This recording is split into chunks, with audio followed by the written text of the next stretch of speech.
안녕하세요. 혹시 이런 상상 해보셨나요? 임플란트나 틀니 대신에 그냥 내가 잃어버렸던 그 치아가 다시 자라나는 거예요. 완전 공상과학 소설 같은 이야기 같지만 이게 벌써 현실로 바싹 다가오고 있거든요. 오늘 이 혁명적인 기술에 대해 한번 제대로 파헤쳐 보겠습니다. 네, 바로 이 문장이 오늘 이야기의 모든 걸 말해줍니다. 지난 한 세기 동안 치약은요, 뭔가 망가지면 그걸 바꿔 끼우는, 즉, 대체하는 데 집중해왔죠. 하지만 이제는 완전히 다른 차원의 이야기, 인공물이 아니라 우리 몸이 가진 능력으로 다시 만들어내는, 즉, 재생하는 시대로 넘어가고 있는 겁니다. 정말 엄청난 패러다임의 전환이죠. 자, 그럼 먼저 애초에 왜 이런 변화가 필요한 걸까요? 사실 현재 쓸 수 있는 최고의 기술이 바로 임플란트잖아요? 근데 이게 겉보기엔 완벽해 보여도 사실은 아주 근본적인 한계를 가지고 있습니다. 여기서 진짜 중요한 차이가 바로 치주인대라는 건데요. 우리 원래 이는 살아있는 조직이잖아요? 그래서 이 치주인대라는 일종의 쿠션이 있어서 우리가 막 뭘 씹을 때 그 엄청난 힘을 싹 흡수해줘요. 근데 임플란트는요, 티타늄 나사를 그냥 턱뼈에 꽝 박아놓은 거라서 이런 쿠션 기능이 전혀 없습니다. 모든 충격이 뼈에 그대로 전달되는 거죠. 그러다 보니까 장기적으로 나사가 풀리거나 주변에 염증이 생기는 문제가 생길 수 있어요. 근데 진짜 더 큰 문제는요, 아직 턱뼈가 한창 자라고 있는 아이들입니다. 선천적으로 치아가 없는 아이들은 다 클 때까지 임플란트를 할 수가 없어서 성장에 방해되는 아주 불편한 틀니를 껴야만 하거든요. 바로 이런 지점에서 이건 뭔가 다른 해결책이 꼭 필요하다는 목소리가 나온 겁니다. 그래서 과학자들이 아주 근본적인 질문에서부터 시작했습니다. 아니, 상어는 평생 이빨이 계속 다시 나는데 왜 사람은 안 되는 거지? 그 해답을 찾기 위해 우리 몸속에 숨어있는 어떤 비밀 스위치를 찾아 나선 거죠. 바로 이 질문이 모든 연구의 출발점이었습니다. 우리 몸이 치아를 만드는 능력을 그냥 완전히 잃어버린 걸까요? 아니면 그 능력이 어딘가에 그냥 잠자고 있는 걸까요? 그리고 마침내 과학자들이 그 범인을 딱 찾아냈습니다. 바로 USGC1이라는 단백질인데요. 이걸 그냥 자동차의 브레이크 페달이라고 생각하시면 아주 쉽습니다. 우리 몸에는 치아 성장을 시키는 엑셀 신호도 있지만 동시에 야, 너무 많이 만들지 마 하고 막는 브레이크 신호도 있는 거죠. USGC1이 바로 그 브레이크 역할을 하는 녀석입니다. 그리고 이 발견이 정말 놀라운 사실로 이어지는데요. 연구를 해보니까 우리 인간에게도 유치랑 영구치 다음에 세 번째 치아를 만들 수 있는 씨앗 같은 게 잠재적으로 존재할 수 있다는 거예요. 다만 이 USAG1이라는 브레이크가 너무 강력하게 꽉 밟혀 있어서 발달하지 못하고 그냥 잠들어 있을 뿐이라는 거죠. 와, 상상만 해도 신기하지 않나요? 그렇다면 말이죠. 만약 그 브레이크를 잠시 살짝 풀어줄 수만 있다면 어떻게 될까요? 바로 여기서 이 USAG1 단백질을 정확하게 겨냥하는 획기적인 신약이 등장하는 겁니다. 이 약이 작동하는 방식이 아주 우아합니다.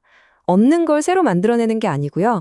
이미 우리 몸에 있는 시스템의 브레이크만 살짝 풀어주는 거예요. TGRG 영산모라는 항체가 몸에 들어가서 브레이크 페달 역할을 하는 USAG1에 착 달라붙어서 꼼짝 못하게 만듭니다.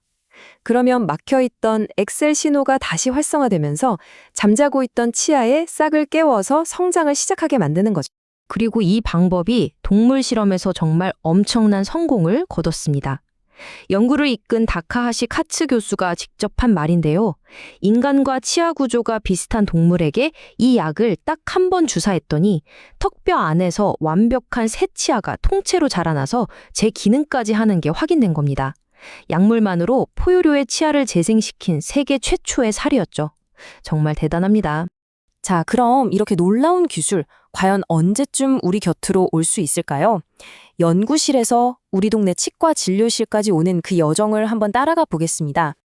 로드맵은 아주 명확합니다. 바로 지금 2024년에 첫 번째 인체 임상시험이 시작됐고요. 내년에는 선천적으로 치아가 없는 아이들을 대상으로 한 이상시험이 계획되어 있습니다. 그리고 목표는 2030년에 희귀질환 치료제로 먼저 상용화하는 것. 우리 같은 일반 성인들이 이 혜택을 보려면 아마 2035년은 넘어야 하지 않을까 그렇게 전망하고 있습니다. 현재 교토대학병원에서 진행 중인 일상 임상 시험의 핵심은 딱 하나, 바로 안전성입니다. 이게 효과가 있냐 없냐를 보는 단계가 아니고요. 일단 이 약이 우리 인체에 해롭지는 않은지 그걸 확인하는 데 모든 초점이 맞춰져 있습니다. 지금까지는 다행히 심각한 부작용 없이 아주 순조롭게 진행되고 있다고 하네요. 그리고 정말 중요한 소식이 하나 있었죠. 이 약이 희귀의약품으로 지정됐다는 건데요. 이게 무슨 의미냐면 상용화로 가는 패스트트랙, 그러니까 고속도로에 올라탔다는 뜻입니다. 정부의 여러 지원도 받고 심사 기간도 확 단축되기 때문에 2030년 상용화라는 목표 달성 가능성이 훨씬 더 높아진 거죠. 마지막으로 이 기술이 우리 미소와 의학 전체에 어떤 미래를 가져올지 한번 살펴보겠습니다. 이건 그냥 신약 하나가 나오는 걸 넘어서요. 재생치의학이라는 완전히 새로운 시대의 문을 여는 것과 마찬가지거든요. 물론 일본만 이걸 개발하고 있는 건 아닙니다. 미국 워싱턴 대학에서는 줄기세포로 미니 치아 같은 걸 만들어서 그걸로 충치 부위를 때우는 이른바 살아있는 충전재를 연구하고 있고요. 중국은 또 줄기세포랑 3D 바이오 프린팅 기술을 합쳐서 임상시험에서 앞서 나가고 있습니다. 전 세계가 각자의 방식으로 이 재생의 꿈을 향해 달려가고 있는 거죠. 물론 아직 넘어야 할 산도 많습니다.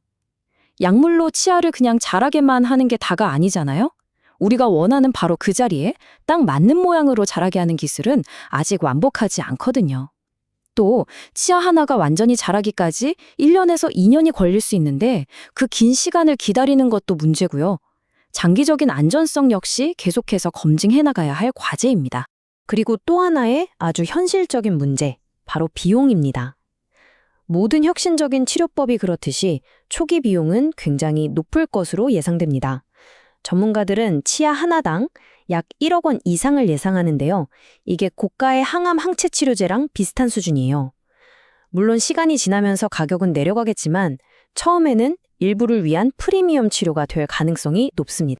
이처럼 치아 하나를 재생하는 기술은요, 단순히 치과 치료를 넘어서 잃어버린 신체 일부를 되살리는 재생의학 시대가 본격적으로 시작됐다는 신호탄일지도 모릅니다. 치아 재생이 성공한다면 그 다음은 피부나 뼈 혹은 그 이상의 장기가 될 수도 있겠죠. 여러분이 생각하는 재생의학의 다음 목표는 무엇인가요? 이 기술이 열어갈 미래, 정말 기대되지 않으세요?